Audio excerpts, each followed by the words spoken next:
Selamat berjumpa lagi teman-teman di channel Cak Motivator.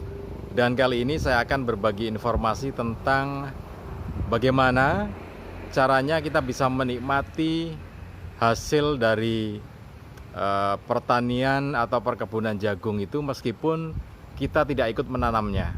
Jadi seperti dalam judul ini, bahwa ekspor jagung, ekspor janggal jagung tanpa ikut menanam tapi bisa ikut menikmati hasilnya. Dan fantastis hasilnya gitu ya, bukan main-main gitu. Nah, simak terus, jangan sampai di skip karena akan ada informasi-informasi yang memang harus berlanjut dan berangkai, terus harus Anda ikuti supaya Anda benar-benar bisa mendapatkan atau bisa menikmati hasil panen jagung meskipun Anda tidak punya lahan pertanian jagung gitu ya. Nah, bagaimana caranya? Oke, kita simak dulu ya. Tapi jangan lupa nanti yang belum subscribe, subscribe terlebih dahulu supaya Anda bisa mendapatkan atau menjadi yang pertama mendapatkan informasi kalau ada update video atau informasi-informasi dari channel Cak Motivator ini ya. Oke teman-teman, tentang jagung, ekspor janggal jagung juga, memang ini menjadi bahasan yang menarik saat ini ya. Jadi sejak tahun 2016 produksi pertanian atau perkebunan jagung kita ini menjadi sangat pesat sekali ya. Jadi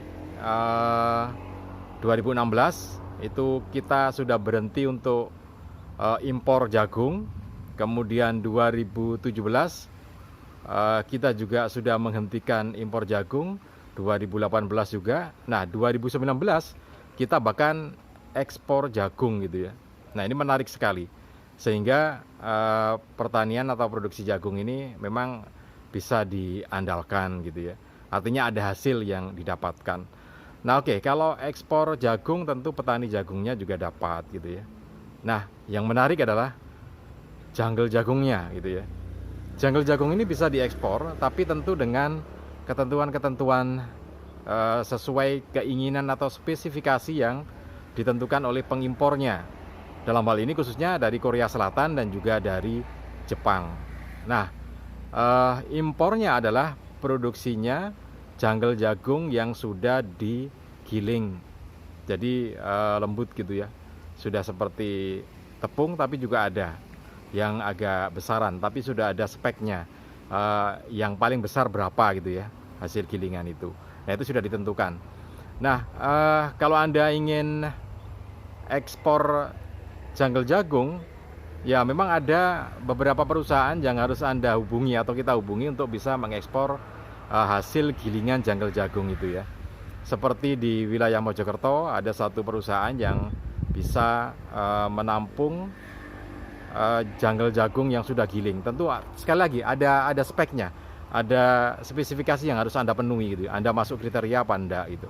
Nah, ada sendiri. Nah, di situ yang bisa dilakukan. Jadi kalau Anda mau tiba-tiba mengekspor ya agak susah karena itu butuh proses gitu ya, butuh lobby terlebih dahulu antar negara gitu. Nah, nanti baru bisa jadi pengekspor silase atau ini apa? Gilingan janggal jagung itu ya. Bisa tapi tidak banyak memang perusahaan yang berani menampung atau mengekspor itu ya. Untuk perusahaan besarnya paling hanya ada 2 di Indonesia, tetapi itu tentu diturunkan menjadi beberapa perusahaan yang bisa menampung kemudian disetor ke perusahaan pusat gitu dan akhirnya diekspor.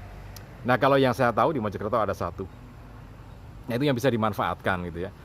Tapi tentu saja dengan yang ketat sekali ya.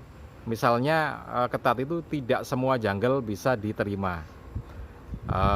Janggalnya harus benar-benar segar, masih putih itu ya, dan bersih, tidak ada campuran apapun. Kalau ada orang Jawa bilang nyel janggal jagung, tidak ada tali rafia, tidak ada klobot, tidak ada tebon gitu ya, tidak ada daun jagungnya.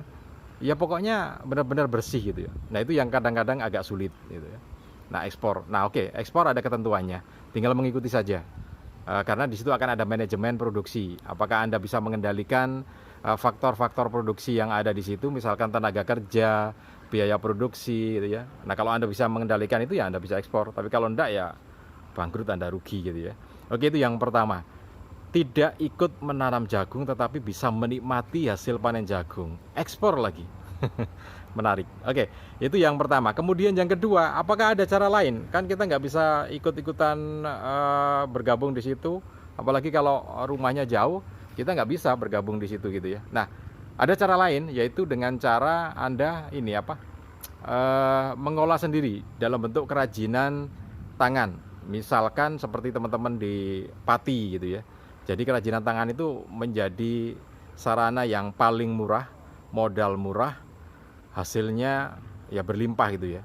Jadi bisa dibentuk dalam jam tangan, kemudian juga bisa dibentuk dalam bentuk lampu gitu ya, kap lampu, asbak, ataupun bentuk-bentuk kerajinan tangan yang lainnya.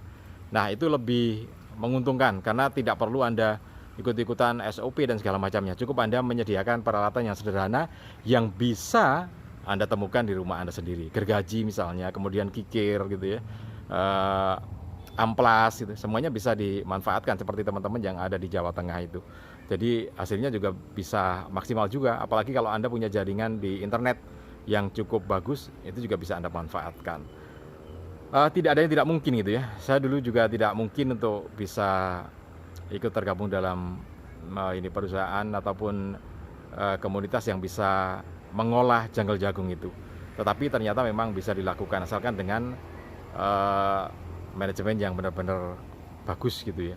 Kalaupun kerajinan, nah Anda yang punya jiwa seni, punya jiwa untuk mengolah sesuatu itu menjadi lebih bagus lagi, Anda bisa manfaatkan dengan sebagai bentuk kerajinan tangan saja. Bisa Anda manfaatkan, betul bisa Anda manfaatkan itu ya. Oke, mudah-mudahan informasi ini berguna untuk Anda. Salam dan sukses selalu untuk Anda.